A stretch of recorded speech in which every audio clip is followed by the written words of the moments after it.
Every time Satan comes at you with a fiery dart, you got to call on the name of God. You got to use the power that God gives you. You know, he says that we have dominion over every living creature. Are you exercising your dominion? Not to get your way, not to take advantage of somebody, but are you using it so you can walk upright before God and accomplish what God has you to do? What's the process of our warfare? We demolish arguments and every pretension that sets us up. We take captive every thought to make it obedient to Christ. In other words, as soon as the fiery dart comes to you, you've got to call on the name of the Lord. At the moment that you feel yourself being consumed by the desire to do what's wrong, you got to call on the name of the Lord. I tell you, there's power in the name of Jesus. Somebody ought to recognize that right now. If you have never done it, if you've never called on him, you don't understand what I'm talking about. But I tell you, there's power in the name of Jesus. Listen, can I just, I got to tell you this. I was managing a house when I was in school in New Haven, and I was growing up in the spirit. I had turned away from the stronghold of drugs. While I was in grad school, you don't hear me, God released me and freed me. I was managing a house, but I didn't really understand the full power of God. Dr. Perry was teaching every week.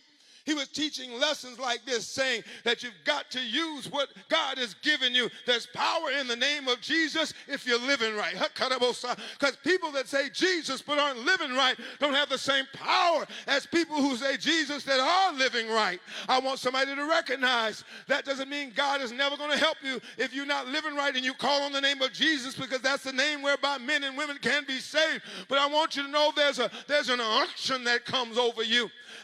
There was a guy who was managing a house. I was managing the house. He was my house manager. It was a rooming house. So you know how rooming houses can be.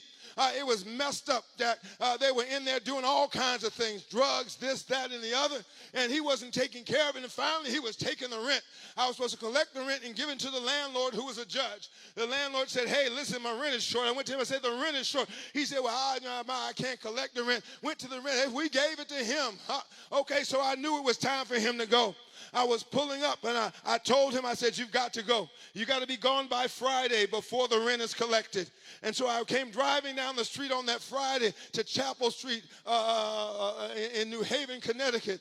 And I pulled up to the house, 1492 Chapel Street, not there anymore. I pulled up to the house, and as I pulled up to the front of the house and got out of my car, then he had his van there, and he was putting things in his van. He turned around in his van, and he got a little doll, one of those little dolls, you know, they use, they stick pins in and all that kind of stuff. He turned around and said, I'm going to curse you. I didn't have time to think. I didn't know what to say, but I knew that the Spirit of the Lord was working with me, because in that moment, the Spirit called to my remembrance those things that I had been taught. And I just automatically say, in the name of Jesus, get back. And I'm going to tell you what happened. That boy, that young man holding that thing in me was cast back like that into the van. He shut up, didn't say another word. He started throwing his things in the van, closed the door, got in the van, and drove off, and I haven't seen him since. I want somebody to know that there's power in the name of Jesus if you're living right. There's power in the name of Jesus to pull down strongholds, to demolish arguments, and every pretension that sets itself up against the knowledge of God. And we take captive every thought to make it obedient to Christ. Listen, Jesus prepared them, and he's preparing us for greater things.